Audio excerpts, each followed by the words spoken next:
أعوذ بالله من الشيطان الرجيم. بسم الله الرحمن الرحيم.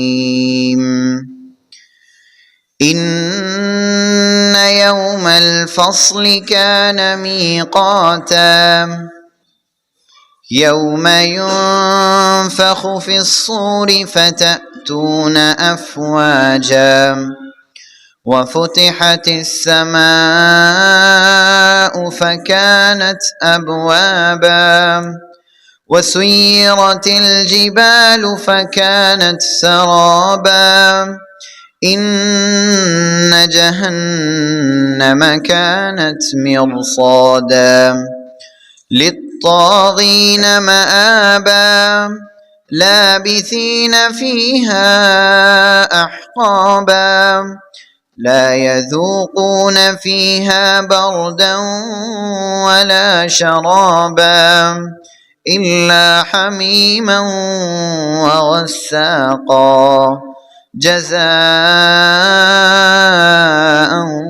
وفاقا إنهم كانوا لا يرجون حسابا وكذبوا بآياتنا كذابا وكل شيء أحصيناه كتابا فذوقوا فلن نزيدكم إلا عذابا إن للمتقين مفازا حدائق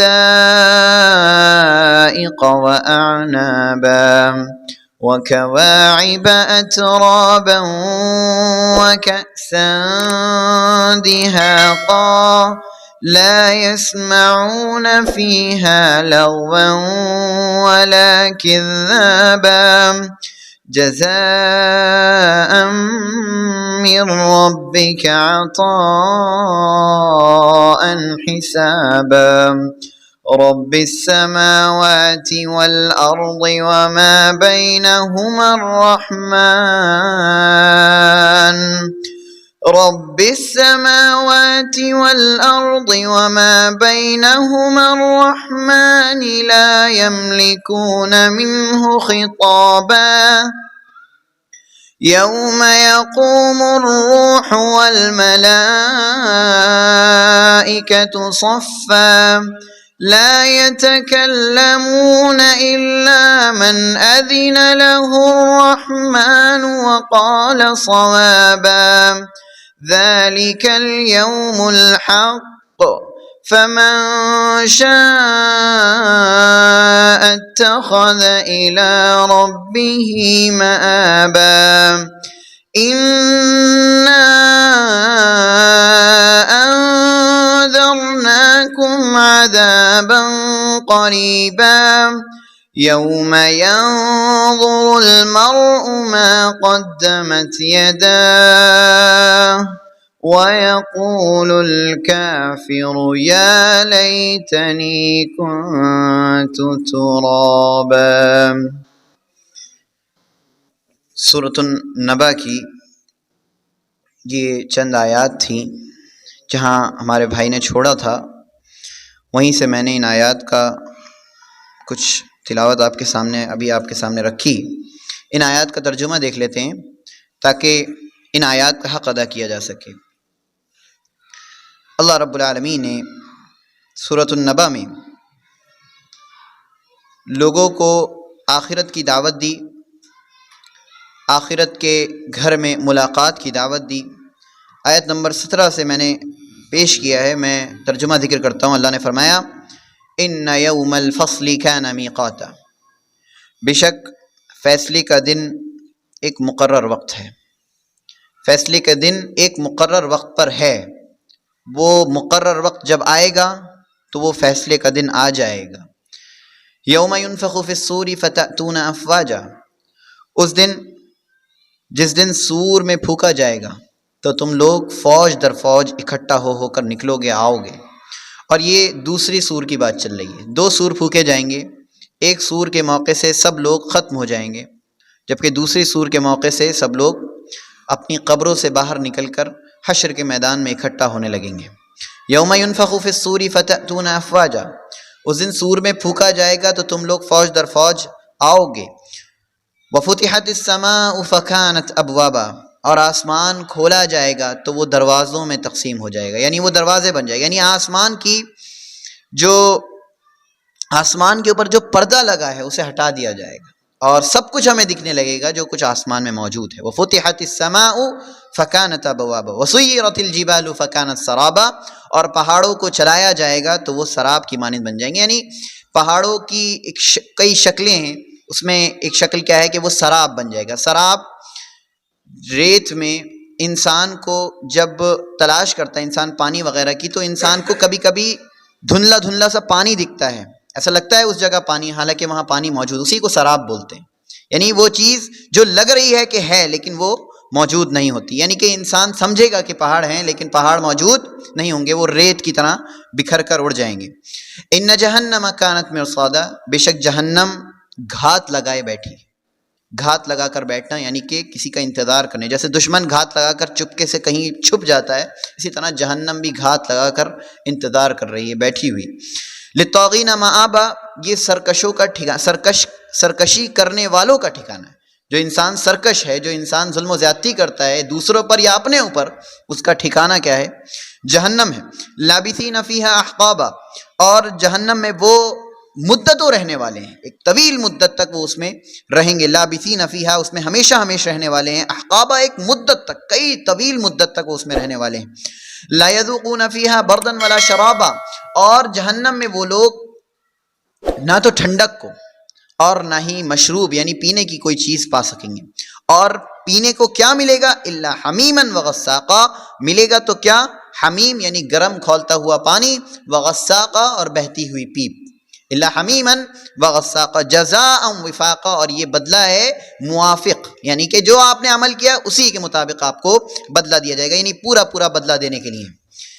انہم کانوا لا یرجون حسابا، اور ایسا کیوں ہو رہا ہے؟ کیونکہ یہ لوگ حساب کی امید نہیں رکھتے تھے. انہم کانوا لا یرجون حسابا، یہ لوگ حساب کی امید نہیں رکھتے تھے کہ اللہ کے انہیں حاضر ہونا ہے، اللہ کے انہیں جواب دینا ہے، اس چیز کی امید نہیں رکھتے تھے. وکذبوا بآیاتنا کذابا، اور انہوں نے ہماری آیات کو مکمل طور پر جھٹلا دیا تھا، بری طرح سے جھٹلایا تھا.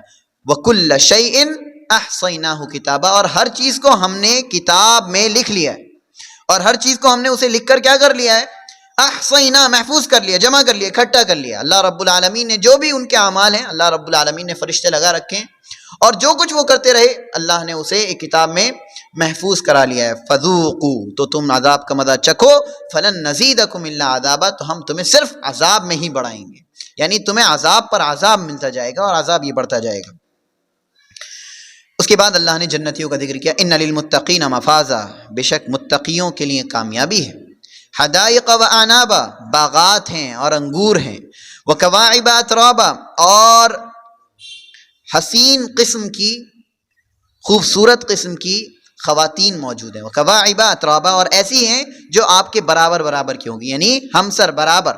وکواعب اترابا، ظاہر ہے ایک انسان کا جب تعلق آپس میں ہوتا ہے اور اپنے سے یعنی جو ہم مزاج، ہم خیال یا ہم عمر ہوتا ہے، یعنی عمر کا جو تعلق ہوتا ہے نا، اس کی وجہ سے انسان کا تعلق مضبوط ہوتا ہے. اللہ نے جو خواتین رکھی وہ بھی اطراب رکھی، یعنی ہم عمر رکھی ہیں، یعنی جو آپ کی عمر وہی خاتون کی بھی عمر ہوگی. وکواعب اترابا، اور خوبصورت قسم کی برابر ہم عمر قسم کی کیا ہوں گی؟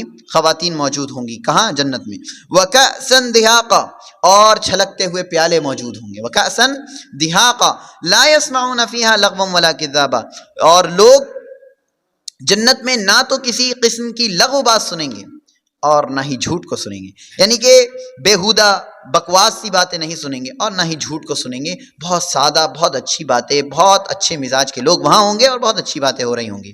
جزاء من ربک عطاء حسابا، اور یہ آپ کے رب کی طرف سے بدلہ ہوگا اور حساب کتاب کے بعد یہ آپ کو بدلہ حاصل ہونے والا ہوگا. جزاء من ربک عطاء حسابا، تیرے رب کی طرف سے یہ بدلے میں ایک ایسا عطیہ ہے جو کافی ہو جائے گا. جزاء من ربک عطاء حسابا. اس کے بعد اللہ رب العالمین نے فرمایا رب السماوات والارض وما بینہما الرحمن لا یملکون منہ خطابا، اور آپ کا رب کون ہے؟ جزاء من ربک، آپ کے رب کی طرف سے، اور رب کون ہے؟ آسمانوں اور زمین کا جو رب ہے اس کی طرف سے یہ بدلہ ہوگا، وما بینہما، اور آسمان و زمین کے جو درمیان ہے اس کی طرف سے یہ بدلہ ہوگا، الرحمن، وہ کون ہے؟ وہ رحمان ہے، لا یملکون منہ خطابا، لوگ اس سے بات کرنے کی طاقت نہیں رکھیں گے، لوگ اس سے بات کرنے کی طاقت نہیں رکھیں گے۔ یوم یقوم الروح والملائکۃ صفا، کس دن؟ اس دن جس دن روح اور فرشتے، روح مطلب حضرت جبریل علیہ السلام، روح مطلب حضرت جبریل علیہ السلام، اس دن روح اور فرشتے صف در صف ہو کر آئیں گے، لا یتکلمون، وہ لوگ بات نہیں کر سکیں گے، وہ لوگ بات نہیں کر سکیں گے، الا من اذن له الرحمن، مگر وہی شخص بات کر پائے گا جسے رحمان اجازت دے گا، یعنی اللہ جسے اجازت دے گا وہی وہاں پر بول پائے گا۔ وقال صوابا، اور کہے گا بھی تو درست بات کہے گا، وہاں جھوٹ نہیں بولا جا سکتا۔ وقال صوابا ذلک الیوم الحق، وہ برحق دن ہوگا۔ فمن شاء اتخذ الی ربہ مآبا، تو جو شخص چاہے اپنے رب کی طرف راستہ بنا لے، اپنے رب کی طرف ٹھکانہ بنا لے، یعنی جو چاہے اللہ کے راستے کو اختیار کر کے اللہ رب العالمین سے ملاقات کرے۔ انا انذرناکم، آخر آیت ہے، انا انذرناکم عذابا قریبا، بے شک ہم نے آپ سب کو ڈرا دیا ہے جلد آنے والے عذاب سے۔ یوم ینظر المرء ما قدمت یداہ، اس دن انسان دیکھ لے گا جو کچھ اس نے آگے بڑھایا تھا۔ یوم ینظر المرء ما قدمت یداہ، جو اعمال انسان نے کیے اس دن انسان اپنی آنکھوں سے دیکھ لے گا۔ ویقول الکافر، اور اس دن کافر کہے گا یا لیتنی کنت ترابا، اے کاش میں مٹی ہوتا، یا لیتنی کنت ترابا۔ یہ چند آیات تھی اور ان کا مختصر سا ترجمہ تھا۔ آج اس محفل میں میں نے ایک خاص قسم کا موضوع اختیار کیا ہے۔ اللہ رب العالمین نے قرآن کریم میں ارشاد فرمایا، یا ایھا الذین آمنوا آمنوا باللہ ورسولہ والکتاب الذی نزل علی رسولہ والکتاب الذی انزل من قبل ومن یکفر باللہ وملائکتہ وکتبہ ورسلہ والیوم الآخر فقد ضل ضلالا بعیدا۔ اللہ نے فرمایا یا ایھا الذین آمنوا آمنوا، اے وہ لوگو جو ایمان لائے ہو، آمنو، ایمان لے آؤ، اے وہ لوگو جو ایمان لائے ہو ایمان لے آؤ، کس پر؟ باللہ، اللہ پر، ورسولہ، اس کے رسول پر، والکتاب، اور اس کتاب پر، الذی نزل علی رسولہ، جو اللہ نے اپنے رسول پر اتاری، والکتاب الذی انزل من قبل، اور جو اس سے پہلے کتاب اتاری گئی اس پر بھی ایمان لے آؤ، ومن یکفر باللہ، اور جو اللہ کا انکار کرے، وملائکتی، اور اس کے فرشتوں کا، وکتبہ ورسلہ والیوم الآخر، اس کی کتابوں کا، اس کے رسول کا اور آخرت کے دن کا، فقد ضل ضلالا بعیدا، تو وہ دور کی گمراہی میں پڑ گیا، تو وہ دور کی گمراہی میں پڑ گیا۔ سامعین کرام، اللہ رب العالمین نے اس آیت میں مومنین کی طرف اشارہ کیا اور مومنین کو ایک خاص حکم دیا کہ اے ایمان والو، ہم سب ایمان والے ہیں اور ہم سب اس پر گواہ ہیں کہ ہم اللہ پر ایمان رکھتے ہیں، اللہ پر ہم کیا رکھتے ہیں؟ ایمان رکھتے ہیں، لیکن اللہ ایمان والوں کو کہہ رہا ہے کہ ایمان لے آؤ۔ عجب بات نہیں لگتی؟ اے ایمان والو ایمان لے آؤ، کیا مطلب ہے اس کا؟ اس کی کئی تفسیریں کی گئی ہیں۔ پہلی تفسیر جو علماء کرام نے لکھی ہے، مفسرین کرام نے لکھی ہے، وہ یہ ہے کہ اے ایمان والو،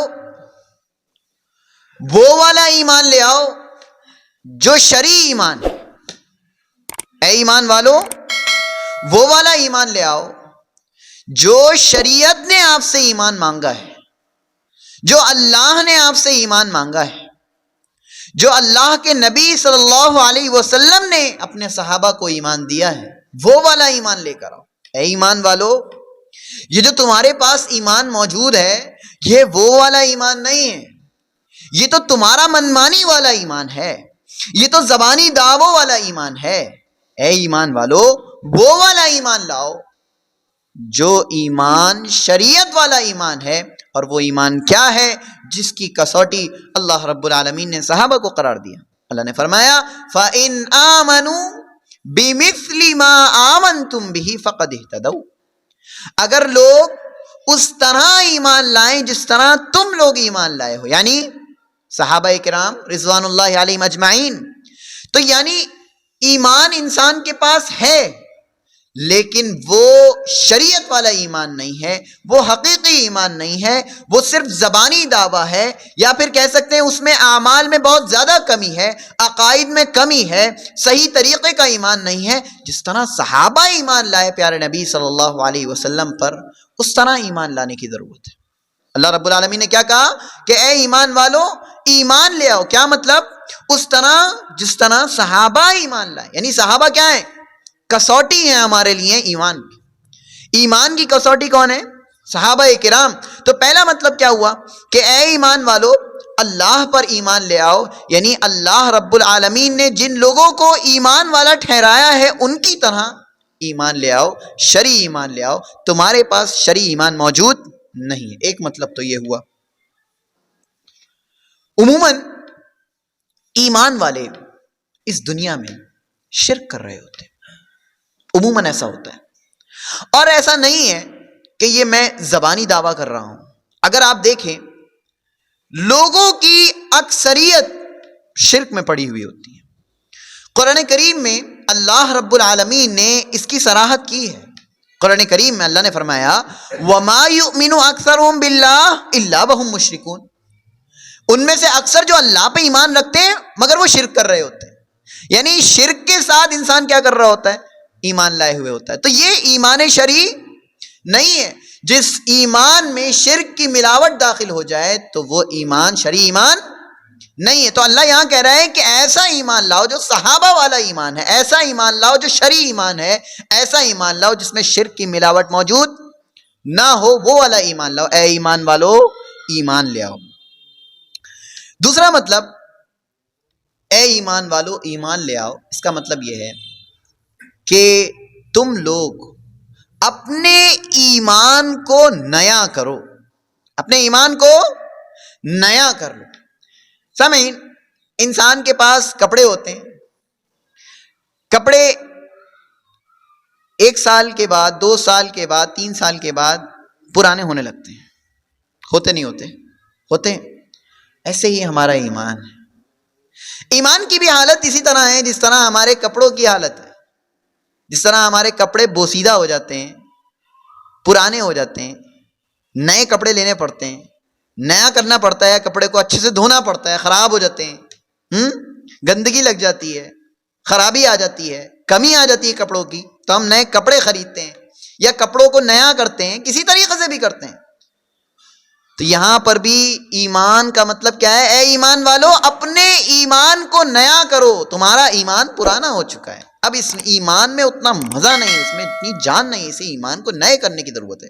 پیارے نبی صلی اللہ علیہ وسلم نے ارشاد فرمایا، عبداللہ ابن عمرو رضی اللہ تعالیٰ عنہ سے روایت ہے، فرماتے ہیں ان الایمان لا يخلق فی جوف احدکم کما یخلق الثوب، کہ بے شک ایمان اسی طرح سے پرانا ہو جاتا ہے جس طرح سے کپڑا پرانا ہو جاتا ہے. ان الایمان لا يخلق فی جوف احدکم، تمہارے اندر موجود ایمان اسی طرح سے بوسیدہ ہو جاتا ہے، اسی طرح سے پرانا ہو جاتا ہے جس طرح سے تمہارا کپڑا پرانا ہوتا ہے. فاسألوا اللہ تعالی، تو تمہیں کرنا کیا ہے؟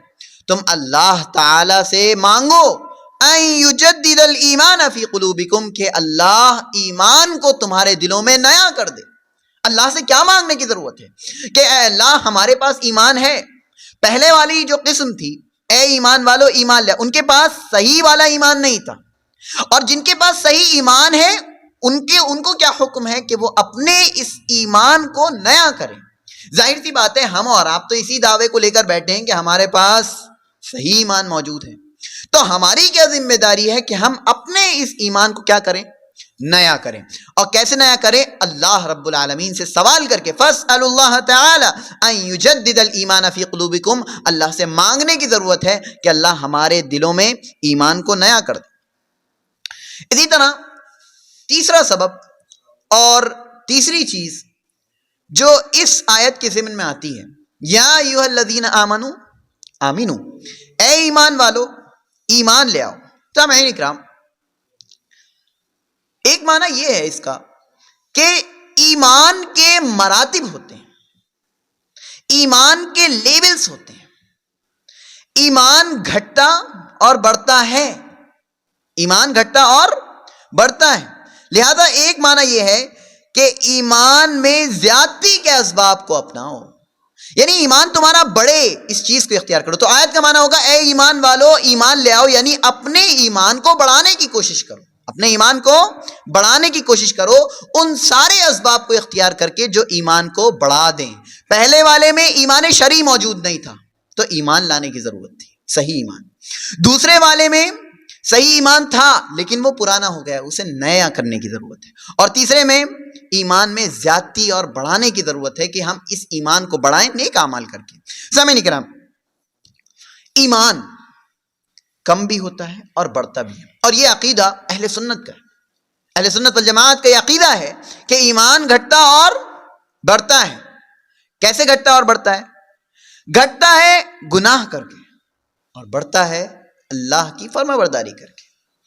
اللہ کی فرما برداری جب انسان کرتا ہے تو اللہ اس کے ایمان کو بڑھا دیتا ہے، اور جب اللہ کی نافرمانی وہ کرتا ہے تو اللہ اس کے ایمان کو گھٹا دیتا ہے، اس کا ایمان کم ہو جاتا ہے، گر جاتا ہے، کم ہونے لگتا ہے، ختم نہیں ہوتا۔ لہذا اللہ رب العالمین کہہ رہا ہے اے ایمان والو اللہ کی اطاعت میں لگ جاؤ اور اپنے ایمان کو بڑھاؤ۔ امام بخاری رحمہ اللہ کہتے ہیں کہ میں اپنے زمانے میں 1000 تقریباً کتنے 1000 علماء یا حدیث کے ماہرین سے میں نے ملاقات کی، اور ان سب کا یہی دعویٰ تھا اور سب یہی کہتے تھے کہ ایمان گھٹتا بھی ہے اور بڑھتا بھی ہے۔ تو یہ عقیدہ ہے ہمارا، ایسا نہیں ہے کہ ایمان ایک اسٹیبل اسٹیج پر ہے کہ وہ نہ گھٹے گا نہ بڑھے گا، ایسا نہیں۔ بہت سے لوگ جو عقائد میں غلطی کیے ہوئے ہوتے ہیں، بلیف میں غلطی کیے ہوئے ہوتے ہیں، یقین میں غلطی کیے ہوئے ہوتے ہیں، وہ کہتے ہیں کہ ایمان گھٹتا بڑھتا نہیں ہے، حالانکہ ایمان گھٹتا بھی ہے اور ایمان بڑھتا بھی ہے۔ بسا اوقات اطاعت انسان بہت زیادہ کر رہا ہوتا ہے اور بسا اوقات انسان اطاعت میں بہت زیادہ پیچھے چلا جاتا ہے۔ جتنا انسان برائیوں میں ملوث ہوتا ہے اللہ کی اطاعت سے اتنا دور ہوتا چلا جاتا ہے۔ اللہ رب العالمین، کبھی ایک انسان، مثال کے طور پر ایک انسان بہت بڑا نمازی، تہجد گزار، تہجد کا پابند، نوافل کا پابند، ساری چیزوں کا پابند، اور ایک وقت آتا ہے کہ وہ فرض نماز میں بھی کترا رہا ہوتا ہے، فرض نماز پڑھنے میں بھی سوچ رہا ہوتا ہے کہ آج فجر کی پڑھوں نہ پڑھوں، اٹھوں نہ اٹھوں۔ ایسی حالت کبھی کبھی انسان کے ساتھ پیش آتی ہے، تو یہ کیا ہو رہا ہے؟ یہ ایمان کی کمی ہے۔ انسان کو ٹٹولنے کی ضرورت ہے کہ انسان کی کس جگہ پر، اس کی زندگی میں کس جگہ پر کمی آ رہی ہے جس کی وجہ سے اس کا ایمان کم ہو رہا ہے۔ تو انسان کا ایمان گھٹتا اور بڑھتا ہے، اور یہی ہمارا عقیدہ ہے اور یہی اہل سنت کا عقیدہ ہے۔ سامعین کرام، ایک موقع سے حنظلہ رضی اللہ تعالیٰ عنہ، حنظلہ کیا نام ہے؟ حنظلہ رضی اللہ تعالیٰ عنہ اپنے گھر سے نکلتے ہیں اور آواز دے رہے ہوتے ہیں نافق حنظلہ، حنظلہ تو منافق ہو گیا۔ کیا کہہ رہے ہوتے ہیں؟ حنظلہ تو منافق ہو گیا، اور بار بار کہہ رہے ہوتے ہیں۔ ملاقات ہوتی ہے حضرت ابو بکر رضی اللہ تعالیٰ عنہ سے، حضرت ابو بکر صدیق رضی اللہ عنہ کہتے ہیں کیا ماجرا ہے حنظلہ، کیا ہو گیا؟ حنظلہ کہتے ہیں منافق ہو گیا حنظلہ۔ ارے منافق کیسے؟ حنظلہ رضی اللہ تعالیٰ عنہ کہتے ہیں کہ میں جب پیارے نبی صلی اللہ علیہ وسلم کے ساتھ ہوتا ہوں، ان کی مجلس میں بیٹھتا ہوں، تو میرے ایمان میں زیادتی ہو جاتی ہے، میرا ایمان بڑھ جاتا ہے، اور ایسا لگتا ہے میرے سامنے جنت جہنم ہے، تصور آنے لگتا ہے جنت جہنم کا میرے سامنے۔ حضرت حنظلہ کہتے ہیں لیکن جب میں پیارے نبی کی مجلس سے ہٹ کر اپنے گھر والوں کے پاس چلا جاتا ہوں، اپنے بیوی بچوں میں لگ جاتا ہوں، تو میں یہ سب بھول جاتا ہوں۔ تو یہی تو منافقت ہے، یہی تو نفاق ہے، میں تو منافق ہو گیا۔ حضرت ابو بکر صدیق رضی اللہ تعالیٰ عنہ کہتے ہیں یہ تو کیفیت میری بھی ہے۔ حضرت ابو بکر کہتے ہیں یہ تو کیفیت میری بھی ہے، ایسی حالت تو میری بھی ہے، ایسا لگ رہا ہے تو میں بھی منافق ہو گیا۔ حضرت ابو بکر کہتے ہیں ایسا معاملہ ہے تو پھر پیارے نبی صلی اللہ علیہ وسلم کے پاس چلتے ہیں. پیارے نبی صلی اللہ علیہ وسلم کے پاس چلے, پوچھا پیارے نبی صلی اللہ علیہ وسلم سے. پیارے نبی نے کہا تم کیسے کہہ رہے ہو کہ تم منافق ہو گئے؟ پیارے نبی صلی اللہ علیہ وسلم کو انہوں نے وہی جواب دیا. کہا اللہ کے نبی صلی اللہ علیہ وسلم, جب میں آپ کے ساتھ ہوتا ہوں تو ایسا لگتا ہے کہ میرے سامنے جنت جہنم ہے, اور میں بالکل ایسا یقینی طور پر سمجھ جاتا ہوں کہ ہاں مجھے جنت جانا ہے اور جہنم سے بچنا ہے. لیکن جب آپ کے پاس سے چلا جاتا ہوں تو میری یہ کیفیت ہوتی ہے کہ میں ان سب چیزوں کو بھول جاتا ہوں اور اپنے بیوی بچوں میں لگ جاتا ہوں. پیارے نبی صلی اللہ علیہ وسلم نے جو جملہ ارشاد فرمایا سنیے, حدیث کے الفاظ ہیں. اللہ کے نبی صلی اللہ علیہ وسلم نے فرمایا والذی نفسی بیدہ, اس ذات کی قسم جس کے ہاتھ میں میری جان ہے, لو تدومون علی ما تکونون عندی وفی الذکر, اگر تم اسی چیز پر باقی رہتے جب تم میرے پاس موجود تھے اور ذکر میں باقی رہتے, اگر تم ہمیشہ اسی چیز میں باقی رہتے, لصافحتکم الملائکۃ علی فرشکم وفی طرقکم, تو تم سے فرشتے جو راہ چلتے فرشتے ہیں وہ تم سے ملاقات کرنے لگتے, مصافحہ کرنے لگتے. اگر تمہاری وہی حالت رہتی کہ جیسے تم میرے پاس ہو اور ہمیشہ تمہاری وہی حالت ہوتی, تو تم سے کون ملاقات کرنے لگتے؟ فرشتے تم سے ملاقات کرنے لگتے. لیکن یا حنظلہ ساعہ و ساعہ, لیکن اے حنظلہ یہ تو ایک گھڑی گھڑی کی کہانی ہے. یعنی کبھی ایک گھڑی میں ایک انسان کا ایمان بڑھ جاتا ہے اور ایک گھڑی میں ایک انسان کا ایمان گھٹ جاتا ہے. جب ایک انسان اللہ کے ذکر سے دور ہوتا ہے تو اس کا ایمان کیا ہوتا ہے؟ گھٹنے لگتا ہے. اور جب اللہ کا خوب ذکر کر رہا ہوتا ہے, جیسے یہ مجلس لگی ہوئی ہے تو اللہ کا ذکر ہو رہا ہے, تو اس مجلس میں لوگوں کا ایمان بڑھتا ہے. تو کہا کہ اگر تمہاری وہی کیفیت رہتی تو تم سے فرشتے مصافحہ کرنے لگتے. لیکن حنظلہ ایسا معاملہ نہیں ہے, یہ ایمان ہے. تو دیکھیے پیارے نبی صلی اللہ علیہ وسلم نے بھی یہی سمجھایا کہ ایمان گھٹتا اور بڑھتا ہے. گھٹتا کیسے ہے؟ جب اللہ کے ذکر کو انسان چھوڑنے لگے, اور بڑھتا کیسے؟ جب اللہ رب العالمین کا خوب سے خوب ذکر کرنے لگے. تو تیسرا مطلب, اے ایمان والو اپنے ایمان میں زیادتی پیدا کرو, اپنے ایمان کو بڑھاؤ. چوتھی چیز اللہ رب العالمین نے کہا اے ایمان والو ایمان لے آؤ. اس کا مطلب یہ ہے کہ اے ایمان والو اپنے ایمان کی حفاظت کرو. اے ایمان والو اپنے ایمان کی حفاظت کرو, کیونکہ یہ ضرور ہے کہ کچھ چیزیں ایسی انسان کی زندگی میں پیش آتی ہیں جو انسان کے ایمان کو چھین لیتی ہیں, انسان کے ایمان کو چھین لیتی ہیں. سامعین کرام, اگر ہم غور کریں, انسان جب بڑے گناہ کو کر رہا ہوتا ہے تو اللہ رب العالمین ایمان کو نکال لیتا ہے. انسان جب کوئی بڑا گناہ کرتا ہے تو اللہ اس کے دل سے اس وقت ایمان کو نکال لیتا ہے, اور جب اس کام کو کر چکا ہوتا ہے دوبارہ سے اس ایمان کو واپس کر دیتا ہے. اور پیارے نبی صلی اللہ علیہ وسلم نے اس کو ایسے واضح کیا, فرمایا لا یزنی الزانی حین یزنی وہو مؤمن, کہ کوئی زنا کرنے والا زنا نہیں کرتا اس حال میں کہ جب وہ زنا کر رہا ہو وہ مومن ہو. ایسا نہیں ہوتا. یعنی ایمان کی وہ حالت موجود نہیں رہتی, ایمان نکال لیا جاتا ہے جب وہ زنا کر رہا ہوتا ہے, کیونکہ ایک مومن زانی نہیں ہو سکتا, ایک مومن زنا کرنے والا نہیں. ایک چوری کرنے والا جب چوری کرتا ہے تو وہ چوری کرتے ہوئے مومن نہیں ہوتا ہے, اس چوری کرتے وقت اس کے دل سے ایمان نکالے, پھر اس کے بعد ایمان واپس کر دیا جاتا ہے. لیکن جب چوری کرنے والا مومن نہیں, مومن ہے چوری کر رہا ہے, ایسا نہیں. سامعین کرام, تو کچھ چیزیں ایسی ہوتی ہیں, کچھ بڑے گناہ ایسے ہوتے ہیں جو انسان کے ایمان کو چھین لیتے ہیں.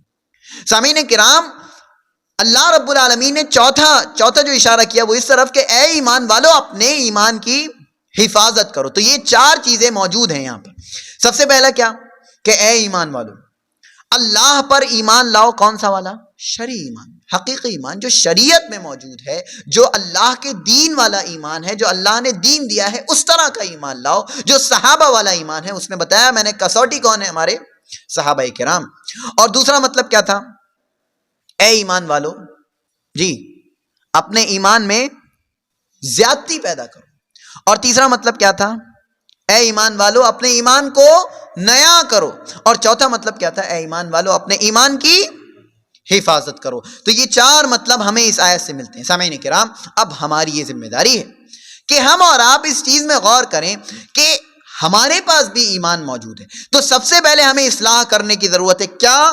کہ ہم اس طرح ایمان لائیں جس طرح صحابہ ایمان لائے تھے. پہلی اصلاح کی کوشش کہ ہم اس طرح سے ایمان لائیں جس طرح صحابہ ایمان لائے تھے. دوسری اصلاح کی کوشش یہ کہ ہم بہت پرانے ایمان لانے میں، ہم بہت پرانے مسلمان ہیں، تو ہمیں اپنے اس ایمان کی کیا کرنے کی ضرورت ہے؟ تجدید کرنے کی ضرورت ہے، نیا کرنے کی ضرورت ہے. اور تیسری چیز، جب ہم نیا کر رہے ہوں تو اس ایمان میں اتنے ایسے اعمال کریں جس کے ذریعے سے ہمارا ایمان بڑھ جائے، اور یہ ضرور کوشش کریں کہ ہم اپنے اس ایمان کو آخر دم تک بچا کر لے جائیں اس دنیا سے، کیونکہ آخرت کی کامیابی اس ایمان پر ہی بیسڈ ہے.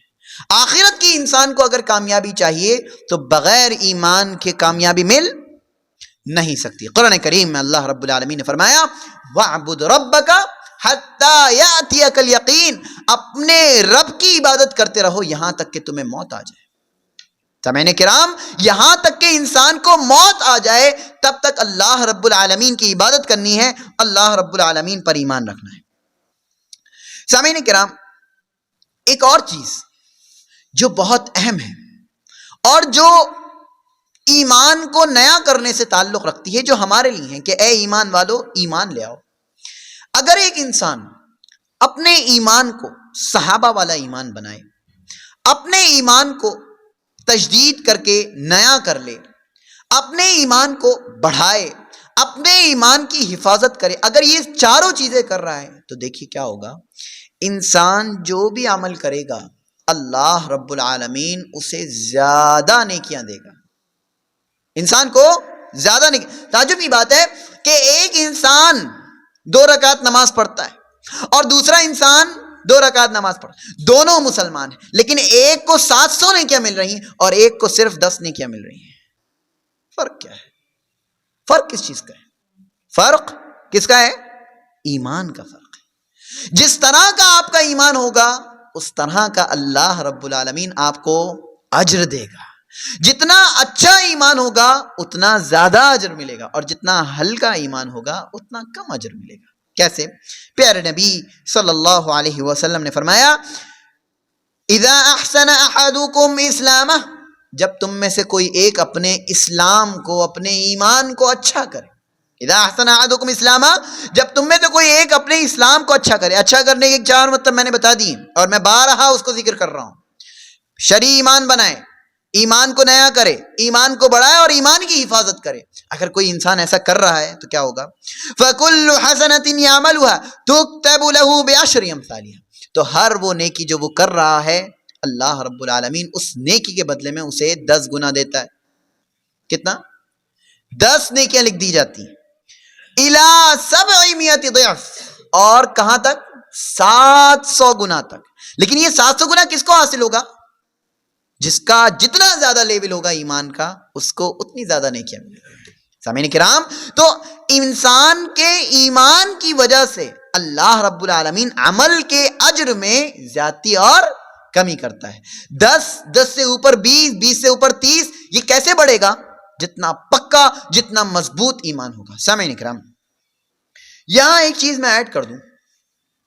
ہم اور آپ اس چیز کے دعوے دار ہیں کہ ہم اللہ رب العالمین پر ایمان رکھتے ہیں، لیکن ایک چیز ہے جس کی طرف میں آج بھی اشارہ کرنا چاہتا ہوں اور میرا دل کرتا ہے کہ میں ہر خطبے، ہر درس میں اس چیز کی طرف اشارہ کروں. یہ چیز ہم اور آپ کے درمیان سے مفقود ہے اور نہ ہی اس چیز کو واضح کیا جاتا ہے. حضرت جبریل علیہ السلام ایک موقع سے پیارے نبی صلی اللہ علیہ وسلم کے پاس آئے تھے، اور وہ مشہور حدیث جبرائیل آپ لوگوں نے سن رکھی ہوگی. حدیث جبرائیل جس میں پیارے نبی صلی اللہ علیہ وسلم کے پاس آ کر وہ چند ایک سوال کرتے ہیں. ان میں پہلا سوال یہ رہتا ہے کہ اسلام کیا ہے؟ پیارے نبی صلی اللہ علیہ وسلم کہتے ہیں اسلام ہے کہ شہادت لا الہ الا اللہ محمد رسول اللہ، نماز، روزہ، زکوٰۃ، حج، یہ جو ہمیں پتہ ہے کہ اسلام کے 5 ارکان ہیں. پھر پیارے نبی صلی اللہ علیہ وسلم سے اگلا سوال کرتے ہیں کہ ایمان کیا ہے؟ تو ایمان پیارے نبی صلی اللہ علیہ وسلم بتاتے ہیں اللہ پر ایمان، فرشتوں پر ایمان، کتابوں پر ایمان، رسولوں پر ایمان، آخرت کے دن پر ایمان اور اچھی بری تقدیر پر ایمان. یعنی ایمان کے 6 ارکان ہیں، اسلام کے 5 ارکان، ایمان کے 6 ارکان. واضح؟ ایک تیسری چیز جو پیارے نبی صلی اللہ علیہ وسلم سے پوچھتے ہیں حضرت جبریل علیہ السلام، جو انسانی شکل میں آئے تھے، کیا پوچھتے ہیں کہ احسان کیا ہے؟ کیا پوچھتے ہیں؟ احسان کیا ہے؟ احسان اگر میں آپ سے پوچھوں تو کسے کہتے ہیں؟ احسان کسے کہتے ہیں؟ بتائیں، کوئی جانتا ہے؟ احسان کسے کہتے ہیں؟ بتائیں، بہت آسان ہے، یہ تو آپ کے درمیان بھی مشہور چیز ہے. احسان کسے کہتے ہیں؟ کسی پر احسان کرنا، یہی چیز تو مشہور ہے. حالانکہ اگر ہم عربی زبان کو ٹٹولیں تو ہمیں ملے گا احسان کہتے ہیں کسی چیز کو اچھا کرنا. احسان کسے کہتے ہیں؟ کسی چیز کو اچھا کرنا. اگر ایک انسان دوسرے کے ساتھ معاملہ کرے تو احسان کرے، یعنی کہ اچھے سے معاملہ کرے، پورا معاملہ کرے، زیادہ دے دے. یہ سب کیا ہے؟ یہ احسان. اور اللہ کے معاملات میں احسان کیا ہے؟ ان تعبد اللہ کأنک تراہ، کہ آپ اللہ کی عبادت اس طرح کریں جیسے کہ اللہ کو آپ دیکھ رہے ہیں. فَإِن لَمْ تَكُنْ تَرَى، اگر آپ اللہ کو نہیں دیکھ رہے ہیں، یہ کیفیت نہیں ہو رہی ہے. فَإِنَّهُ يَرَاكَ، اللہ آپ کو دیکھ رہا ہے، یہ کیفیت ہونی چاہیے. یہ احسان ہے. یہ احسان کیسے ہے کہ ایک انسان اگر کھڑا ہوا ہے، ایک انسان اللہ کی عبادت کر رہا ہے، تو یہ سوچے کہ اگر میں اللہ کے سامنے کھڑا ہوتا تو کس طرح سے عبادت کرتا، اپنی عبادت کو اس طرح سے بہتر بنائے. لیکن یہ کیفیت کب پیدا ہوگی؟ جب ہم اپنے اندر یہ سوچ پیدا کریں گے، جب ہم اپنے اندر یہ فکر پیدا کریں گے تو ہم احسان کر سکتے ہیں. یہاں پر احسان کو ذکر کرنے کا مطلب یہ تھا کہ آج ہمارے پاس زبانی دعوے موجود ہیں کہ ہم اللہ پر ایمان رکھتے ہیں، لیکن ہمارے قلب میں اللہ رب العالمین نہیں موجود ہے. ہمارے دلوں میں اللہ رب العالمین کے بارے میں کوئی سوچ موجود نہیں ہے. اسی وجہ سے نہ عبادتوں میں مزہ آتا ہے، نہ دین کے کسی کام کو کرنے میں مزہ آتا ہے، نہ یہاں بیٹھنے میں مزہ آتا ہے، نہ کوئی بات کرنے میں مزہ آتا ہے دین کی. بلکہ کرنے میں کیا مزہ آتا ہے؟ جو لذتوں اور شہوات والے کام ہیں، صرف انہی کو کرنے میں مزہ آتا ہے. بنیاد کیا ہے؟ کہاں کمی ہے؟ سوچنے کی ضرورت ہے. کمی یہاں ہے کہ ہم احسان نہیں کر رہے ہیں. ہمیں اللہ کی اس طرح عبادت کرنی تھی گویا کہ ہم اللہ کو دیکھ رہے ہیں. تصور کریے اگر کوئی ایک انسان یہ سوچنے لگ جائے کہ میں اللہ کے سامنے کھڑا ہوں، اللہ رب العالمین دیکھ رہا ہے، چلتے ہوئے بھی یہی سوچ رہا ہے، بیٹھتے ہوئے بھی یہی سوچ رہا ہے، عبادت کرتے ہوئے بھی یہی سوچ رہا ہے، ذکر کرتے ہوئے بھی یہی سوچ رہا ہے، کیا وہ گناہ میں لگ سکتا ہے؟ کیا وہ گناہ میں لگ سکتا ہے؟ کیا اس کے ایمان میں کمی آ سکتی ہے؟ تو یہ احسان ہے. انسان کو اپنی زندگی میں کیا پیدا کرنے کی ضرورت ہے؟ احسان پیدا کرنے کی ضرورت ہے. سامعین کرام، ایمان کی تجدید میں یہ چیز بھی داخل ہے کہ ایک انسان اپنے ایمان کو احسان کے ساتھ جوڑ دے. احسان ایمان کی روح ہے، اسلام کی روح احسان ہے. اسلام میں مزہ احسان پیدا کرے گا، ایمان میں مزہ احسان پیدا کرے گا. اگر احسان کسی کے یہاں نہیں موجود ہے تو اسے اسلام میں مزہ نہیں آ سکتا. بات سمجھ میں آ رہی ہے؟ اسلام میں اگر خوبصورتی چاہیے، اپنے اسلام کو اچھے سے عمل کرنا ہے، تو پھر انسان کو کیا کرنا پڑے گا؟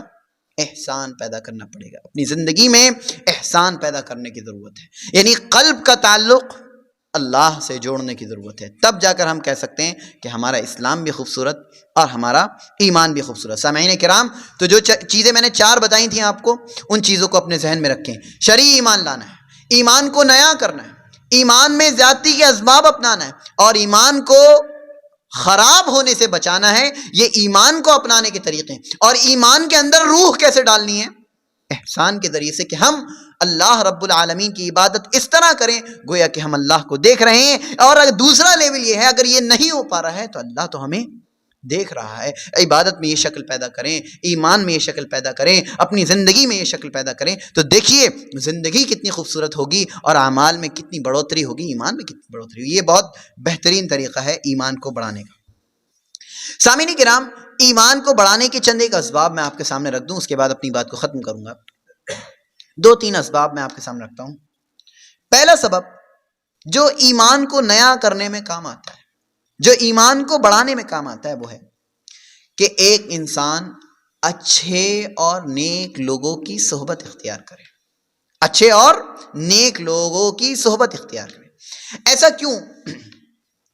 پیارے نبی صلی اللہ علیہ وسلم نے ایک موقع سے ارشاد فرمایا تھا، المرء علی دین خلیلہ، انسان اپنے دوست کے دین پر ہوتا ہے، جیسا اس کا دوست ویسا ہی وہ، جیسے اس کا دوست کا دین ویسے ہی اس کا بھی دین ہوتا ہے۔ اگر ایک انسان شہوات پرست، باطونی انسان، صرف کھانے پینے پر زور دینے والا، گھومنے پھرنے پر زور دینے والا ان لوگوں کو دوست بناتا ہے تو دوسرا انسان بھی ویسے ہی ہو کر رہ جاتا ہے۔ لیکن ایک انسان اگر قرآن کریم کی تلاوت کرنے والا، اذکار کو اپنانے والا، تمام نمازوں کو اول وقت میں جماعت کے ساتھ پڑھنے والے دوست کو اپناتا ہے تو ایک انسان اس کی طرح ہو جاتا ہے۔ تو ایک انسان اپنے دوست کے دین پر ہوتا ہے۔ پیارے نبی صلی اللہ علیہ وسلم نے فرمایا فَلْيَنظُرْ أَحَدُكُمْ مَنْ يُخَالِلْ، تو تم میں سے چاہیے کہ وہ دیکھے کس سے دوستی کر رہا ہے، کس کو اپنا جگری بنا رہا ہے، کس کو اپنا حقیقی دوست بنا رہا ہے۔ حقیقی دوست وہ نہیں ہوتے جو آپ کے ساتھ رہ کر مزے کریں، مزے کرنے کے لیے دوست نہیں ہوتے۔ دوست اس لیے ہوتے ہیں تاکہ آپ اسے اللہ کی اطاعت سے جوڑیں اور اس کے ذریعے سے آپ اللہ کی اطاعت سے جڑ جائیں، آپ اسے جوڑیں اور اس سے آپ جڑ جائیں، اس کے دین پر آپ آئیں اور وہ آپ کے دین پر آ جائے۔ اور شرط کیا ہے کہ آپ اگر اچھے ہیں تو آپ کے دوست بھی کیا ہونے چاہیے؟ اچھے ہونے چاہیے، آپ کے دوست بھی دیندار ہونے چاہیے۔ تو نیک لوگوں کی صحبت یہ سب سے بڑی چیز ہے کہ ایک انسان کے ایمان کو بڑھاتی ہے۔ اصحاب کہف کا واقعہ بہت مشہور ہے، وہ یہاں میں ذکر نہیں کر رہا ہوں۔ سورۃ الکہف ہم ہر جمعے میں پڑھتے ہیں۔ سورۃ الکہف کے آخر میں جب کہف والوں کا واقعہ مکمل ہو گیا، اللہ رب العالمین نے پیارے نبی صلی اللہ علیہ وسلم کو ایک حکم دیا۔ کیا حکم دیا؟ وَاصْبِرْ نَفْسَكَ مَعَ الَّذِينَ يَدْعُونَ رَبَّهُمْ بِالْغَدَاةِ وَالْعَشِيِّ يُرِيدُونَ وَجْهَهُ، کہ اے نبی اپنے نفس کو ان لوگوں کے ساتھ جمع کر رکھیے۔ دیکھیے صحبت کی بات چل رہی، اپنے نفس کو، اپنی ذات کو ان لوگوں کے ساتھ جمع کر رکھیے جو اللہ رب العالمین کو صبح شام پکارتے ہیں۔ اللہ کو صبح شام پکارنے والے لوگوں کے ساتھ رہیے اے نبی صلی اللہ علیہ وسلم۔ اور آگے فرمایا وَلَا تُطِعْ مَنْ أَغْفَلْنَا قَلْبَهُ عَنْ ذِكْرِنَا، آپ ان کی بات مت ماننا جن کے دل ہمارے ذکر سے غافل۔ یعنی اللہ کے ذکر سے غفلت کرنے والوں کو نہ دوست بنانا ہے نہ ان کے ساتھ رہنا ہے۔ دوست نہیں بنانا ہے بلکہ ان کی ہمیشہ اصلاح کرتے رہنا، دوست نہیں بنانا۔ دوستی والا تعلق، جگری یار والا تعلق، دل سے دل ملانے والا تعلق ان لوگوں کے ساتھ نہیں رکھنا ہے جو اللہ کی اطاعت سے دل چراتے ہیں۔ جو اللہ کی اطاعت سے دل چرائے آپ اسے اپنے دل سے لگا لو، یہ اللہ رب العالمین کے ساتھ کیسا معاملہ ہے؟ یہ تو اچھا معاملہ نہیں ہے۔ کوئی ایک انسان اللہ سے دل چرا رہا ہے، اللہ کو اپنے دل میں نہیں بسانا چاہ رہا ہے اور آپ چاہ رہے ہو کہ اسے اپنے دل سے لگا لو، یہ اللہ رب العالمین کے ساتھ تو اچھا معاملہ نہیں کیا آپ نے۔ آپ کو اگر اللہ سے سب سے زیادہ محبت ہے تو اللہ والوں سے زیادہ محبت ہوگی۔ آپ کو اگر اللہ سے محبت ہوگی تو اللہ والوں سے محبت ہوگی۔ لیکن اگر آپ کو اللہ سے محبت نہیں ہے، یہ دلیل ہے کہ آپ کے برے دوست ہیں۔ آپ کے برے دوست ہونا یہ دلیل ہے کہ آپ کو اللہ سے محبت نہیں ہے۔ اگر اللہ سے محبت ہوتی تو پسند بھی کون آتے؟ اللہ کے دوست پسند آتے، اللہ والے پسند آتے، ولی اللہ پسند آتے، اللہ رب العالمین کا جو ذکر کرتے ہیں، جو نمازوں میں ہمیشہ حاضر رہتے ہیں، جو اذکار کی پابندی کرتے ہیں، جو قرآن کریم کی تلاوت کرتے ہیں، جو اچھے اخلاق سے پیش آتے ہیں اور جن کے اندر اچھی عادتیں موجود رہتی ہیں، ان لوگوں کے ساتھ آپ رہتے، وہ لوگ آپ کو پسند آتے۔ لیکن آپ کو وہ پسند آ رہے ہیں جو ہوٹلوں میں بیٹھے ہیں، جو ہمیشہ بس کہہ رہے ہیں آؤ یہاں چائے پینے چل رہے ہیں، وہاں چائے پینے چل رہے ہیں، آج یہ کھا لیں گے، آج وہ کھا لیں گے، جنہیں صرف گھومنا پھرنا پسند ہے کہ آج فلاں جگہ چل رہے ہیں، آج فلاں جگہ چل رہے ہیں۔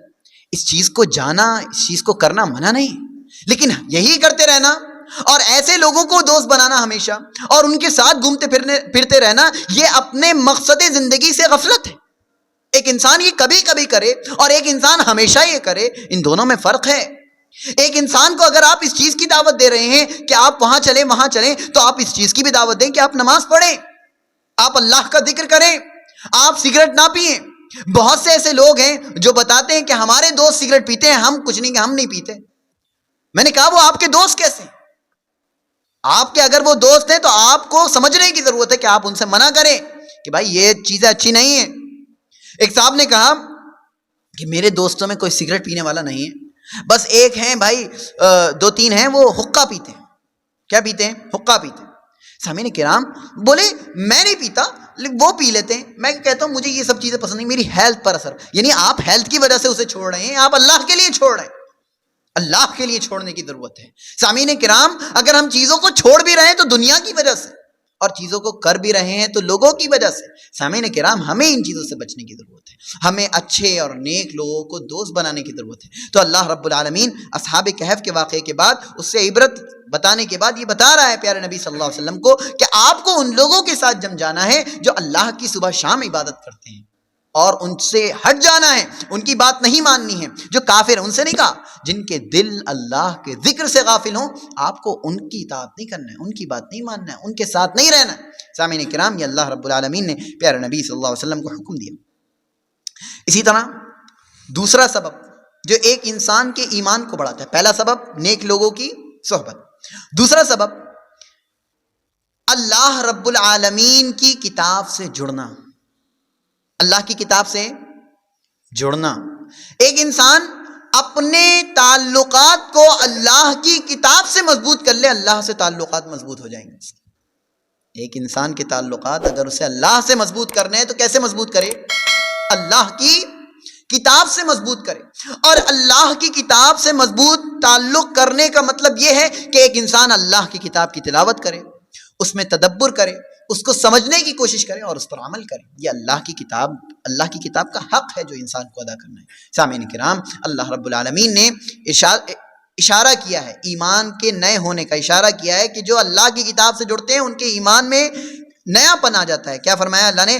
انما المؤمنون, بے شک مومنین تو وہ ہوتے ہیں, الذین اذا ذکر اللہ, کہ جب اللہ کا ذکر کیا جاتا ہے, وجلت قلوبہم, تو ان کے دل کانپ جاتے ہیں. جب مومنین وہ ہوتے ہیں, اصل مومنین کون ہوتے ہیں؟ وہ ہوتے ہیں جب اللہ کا ذکر کیا جاتا ہے تو ان کے دل کانپ جاتے ہیں. یعنی ایمان کو بڑھانے کے لیے کیا چاہیے؟ اللہ کا ذکر. اور اللہ کا سب سے بڑا ذکر کیا ہے؟ قرآن کریم. تو اللہ کی کتاب سے جڑنا یہ ایمان کو بڑھانے کا سبب ہے, ایمان کو نیا کرنے کا سبب ہے. انما المؤمنون الذین اذا ذکر اللہ وجلت قلوبہم, ان کے دل کانپ جاتے ہیں. وَإِذَا تُلِيَتْ عَلَيْهِمْ آیَاتُهُ, اور جب ان کے سامنے آیات تلاوت کی جاتی ہیں, زادتہم ایمانا, تو ان کا ایمان کیا ہو جاتا ہے؟ بڑھ جاتا ہے. زادتہم ایمانا. دیکھیے ایمان کو نیا کرنا, ایمان کو بڑھانے کا سبب, دوسرا سبب کیا ہے؟ اللہ کی کتاب کی تلاوت. اللہ کی کتاب کی تلاوت. اور اگر تلاوت آپ کبھی نہیں کر رہے ہیں تو اللہ کی کتاب کی تلاوت کو سن لیں, یہ بھی ایمان کو بڑھانے کا سبب ہے. ہم بیٹھ کر کوئی نشید سن رہا ہوتا ہے, کوئی میوزک سن رہا ہوتا ہے, کوئی سانگ سن رہا ہوتا ہے, اور نہ جانے کیا کیا چیزیں. ہر ایک انسان اگر دیکھیں, اگر نوجوانوں کو دیکھیں تو وہ میوزک میں, اور جو تھوڑے سے عمر دراز ہو چکے ہیں وہ خبروں میں پڑے ہوئے, تو سب اللہ کے ذکر سے دور ہی ہیں نا. ان سے کہو بھائی آپ کیا دیکھ رہے ہیں؟ خبریں دیکھ رہا ہوں. خبریں دیکھ رہے ہیں تو آپ قرآن کریم کو کیوں نہیں سن لیتے؟ خبریں دیکھنے سے آپ کو کیا حاصل ہوگا ذرا مجھے بتائیں. میوزک سننے سے آپ کو کیا حاصل ہوگا ذرا مجھے بتائیں. اللہ کے ذکر سے کیا حاصل ہوگا میں آپ کو بتاتا ہوں. الا بذکر اللہ تطمئن القلوب, اللہ کے ذکر سے دلوں کا اطمینان ملتا ہے. خبریں دیکھ کر آپ اپنی ذہن کو ٹینشن کیوں دے رہے ہیں جب آپ سے تعلق ہی نہیں رکھتی وہ خبر, جب آپ سے کوئی مطلب ہی نہیں ہے. جو خبر ایک انسان کے پورے معاشرے سے تعلق رکھ رہی ہوتی ہے وہ مشہور ہو جاتی ہے, ویسے اسے پڑھنے کی ضرورت نہیں پڑتی. اسے پڑھنے, میں بھی معاشرے میں جی رہا ہوں اور لوگ بھی معاشرے میں جی رہے ہیں, لیکن صرف خبروں میں ملوث رہنا, اخباروں کے اخبار چاٹ لینا, پڑھتے جانا, اللہ کی کتاب کو بالکل ترک کر دینا, یہ کہاں کا انصاف ہے اللہ کی کتاب سے؟ اللہ بذکر اللہ تطمئن القلوب, دلوں کا اطمینان چاہیے, دلوں کا سکون چاہیے, تو اللہ کے ذکر سے ہی حاصل ہو سکتا ہے, اور کسی چیز سے حاصل نہیں ہو سکتا. اور میں نے پھر بتایا, اور سب سے بڑا ذکر کون سا ہے؟ اللہ کی کتاب, قرآن کریم کو. تو قرآن کریم کی تلاوت کی جائے, قرآن کریم کو سنا جائے, اور قرآن کریم کو سمجھا جائے, اس پر عمل کیا جائے, دوسروں کو اس کی طرف دعوت دی جائے. یہ قرآن کریم سے جڑنا ہے, اور جو انسان قرآن کریم سے جڑتا ہے وہ اللہ سے اپنے تعلق کو مضبوط کر لیتا ہے. اسی طرح تیسرا سبب جس سے انسان کا ایمان نیا ہوتا ہے وہ ہے کہ ایک انسان کائنات میں تدبر کرے. کس چیز میں تدبر کرے؟ کائنات میں تدبر کرے. اس کائنات کی چیزوں کو دیکھے, غور کرے کہ اللہ نے اسے کیوں بنایا, اللہ نے یہ میرے لیے کیوں بنایا, اس کے ذریعے سے اللہ رب العالمین کیا دینا چاہتا ہے, اللہ رب العالمین مجھے کیا سمجھانا چاہتا ہے. یہ غور, یہ تدبر ہر ایک کو ہونا چاہیے. ایسا نہیں ہے کہ ایک کافر انسان ہی غور کر کے ایمان لائے, ایسا نہیں ہے. اللہ رب العالمین نے قرآن کریم کفار کے لیے نہیں اتارا کہ کفار اسے مسلمانوں کے لیے بھی اتارا کہ وہ اپنے ایمان کو نیا کرے. اور ابھی بات آئی کہ ایک انسان جب قرآن کو پڑھتا ہے تو اس کا ایمان بڑھتا ہے, اور ایک انسان کائنات میں غور کرتا ہے تو اس کا ایمان بڑھتا ہے, اس کا ایمان بڑھتا ہے. ایک کافر مومن بنتا ہے اور ایک مومن اپنے ایمان کو مکمل کرتا ہے. ایک کافر ایمان لے آتا ہے اور ایک ایمان والا اپنے ایمان کو بڑھا لیتا ہے, اسے مکمل کر لیتا ہے. کیسے؟ اللہ کی آیات میں غور کر کے, اللہ کی یہ جو نشانیاں موجود ہیں کائنات میں انہیں میں غور کر کے.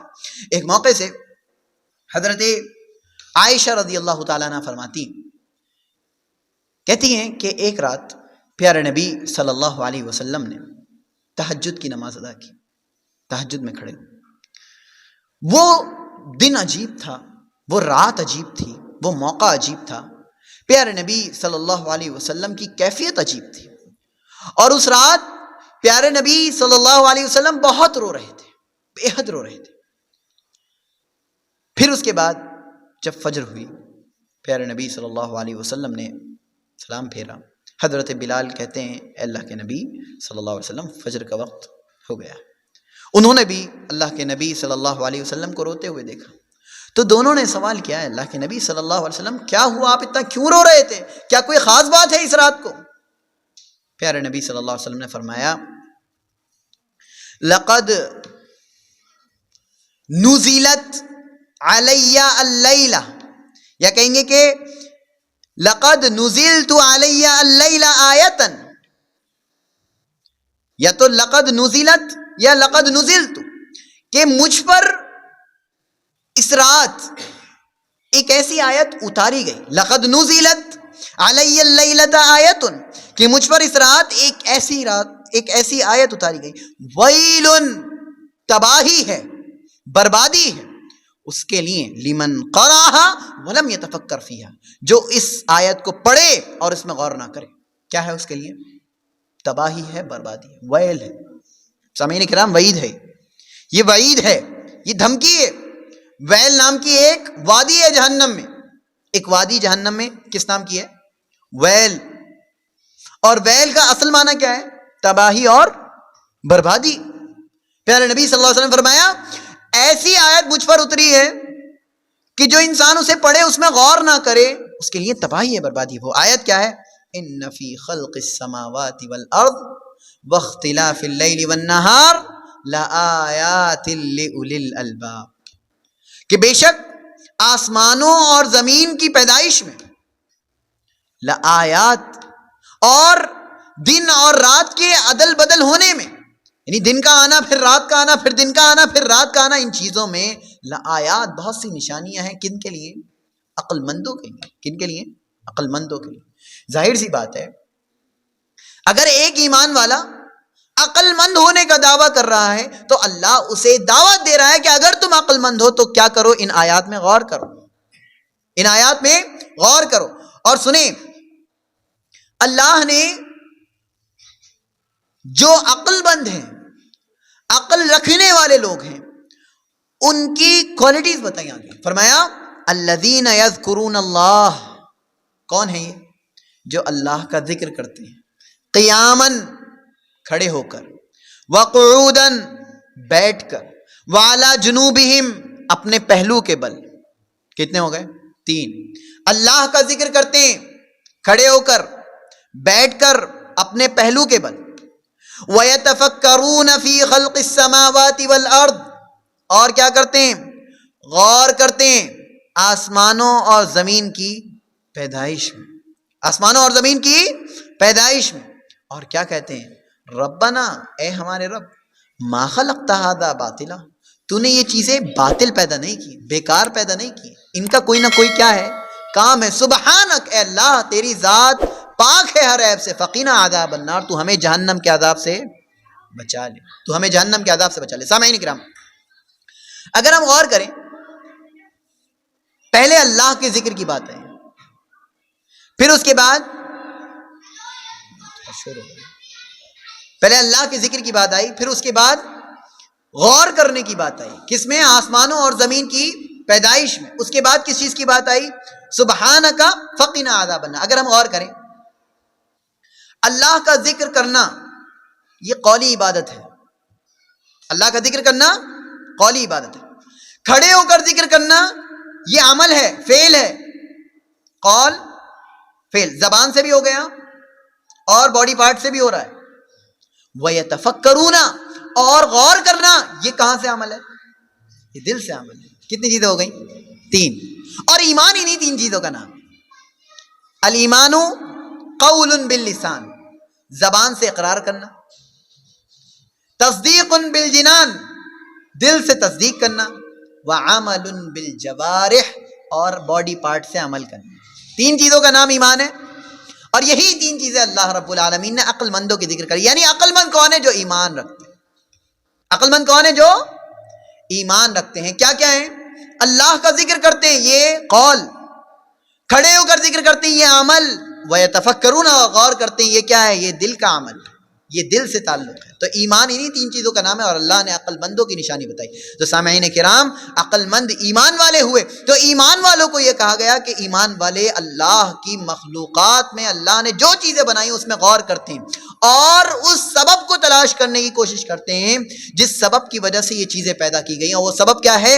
کہ ایک انسان جہنم کے عذاب سے بچ جائے. جہنم کے عذاب. اسی لیے آخر میں اس نے کیا کہا؟ اس ایمان والے نے کیا کہا؟ عقل مند نے کیا کہا؟ فقنا عذاب النار. اے ہمارے رب ہمیں جہنم کے عذاب سے بچا لے. یہ مین ہے. ایمان کی اصل یہ ہے کہ ایک انسان ایمان لانے کے بعد کس چیز سے بچ جائے؟ جہنم کے عذاب سے بچ جائے. یہ اصل ہے. سامعین کرام، آج ہم پر یہ ذمہ داری، یہ 3 میں نے سبب پیش کی. سب سے پہلے میں نے پیش کیا کہ ایمان کون سا لانا چاہیے. پھر اس کے بعد ہم نے یہ دیکھا کہ ایمان کا اجر کیسے بڑھتا ہے. کیسے بڑھتا ہے؟ جتنا اچھا ایمان ہوگا. اچھا کرنے کا طریقہ پہلا تو احسان ہے. پھر اس کے بعد ہم نے ایمان کو نئے کرنے کے طریقے ڈھونڈے. پہلا کیا تھا؟ اس میں اچھے لوگوں کی صحبت. دوسرا کیا تھا؟ اللہ سے مضبوط، اللہ کی کتاب سے مضبوط تعلق. اور تیسرا کیا تھا؟ جی ابھی آیا. تیسرا کیا ہے؟ ارے تیسرا کیا ہے؟ ابھی جو بتایا میں نے، بھول گئے. اللہ کی مخلوقات میں غور کرنا. یہ 3 چیزیں ہیں جو ہمارے ایمان کو نیا کر سکتی ہیں. سامعین کرام، اس دور میں، جس دور میں ہم جی رہے ہیں، اس دور میں ایمان کی حفاظت بہت ضروری ہے. اگر ہم اس دور میں اپنے ایمان کو بچا لے گئے تو ہم بہت بڑے کامیاب لوگ ہیں. پیارے نبی صلی اللہ علیہ وسلم جب آخری وقت کے بارے میں بتا رہے تھے کہ آخری وقت میں بہت زیادہ فتنے ہوں گے، پیارے نبی صلی اللہ علیہ وسلم نے بتایا فَمَنْ أَحَبَّ أَنْ يُزَحْزَحَ عَنِ النَّارِ وَيَدْخُلَ الْجَنَّةَ. تو جو شخص یہ پسند کرتا ہے کہ اسے جہنم سے بچا لیا جائے، وَيُدْخَلَ الْجَنَّةَ اور وہ جنت میں داخل کر دیا جائے، تو اسے کیا کرنا چاہیے؟ فَلْتَأْتِهِ مَنِيَّتُهُ وَهُوَ يُؤْمِنُ بِاللَّهِ وَالْيَوْمِ الْآخِرِ. تو اس کی موت آئے اس حال میں کہ وہ اللہ پر ایمان رکھتا ہو اور آخرت پر ایمان رکھتا ہو. تو سامعین کرام، ایمان یہ اصل ہے کہ ایمان ہی کے ذریعے سے ایک انسان نجات پا سکتا ہے اور اپنی زندگی کو بچا سکتا ہے. آخرت میں اللہ رب العالمین کو جو چیز کامیابی کا سبب ملے گی، اللہ رب العالمین جو چیز کامیابی کا سبب بنائے گا وہ اللہ رب العالمین پر ایمان ہی ہے. لہذا ہم اور آپ کو ایمان کو بڑھانے کی ضرورت ہے، ایمان کو نیا کرنے کی ضرورت ہے، اور ایمان کو بڑھانے کے جتنے بھی اسباب ہیں انہیں اختیار کرنے کی ضرورت ہے. اللہ رب العالمین سے ہم دعا کریں اللہ رب العالمین ہمیں ایک کامیاب مومن بنائیں. اللہ کے پاس جب ہم جائیں تو ہمارا ایمان ہر طرح کے شر سے محفوظ رہے، ہر طرح کی کمیوں سے محفوظ رہے، اور ہمارے ایمان کو ہم بڑھانے والے اسباب کو ہمیشہ ہم اختیار کرتے رہیں. اللہ رب العالمین ہم تمام کے ایمان کو قبول فرمائیں. اس دنیا سے جائیں تو حالت ایمان میں ہمارا ایمان اللہ رب العالمین قبول کر لے. اللہ رب العالمین ہمارے ایمان کو مقبول بنائے اور اس ایمان کو نیا کرنے کی توفیق دے. اقول قولی ھذا استغفر اللہ لی ولکم ولسائر المسلمین والحمد للہ رب العالمین. والسلام علیکم ورحمۃ اللہ وبرکاتہ.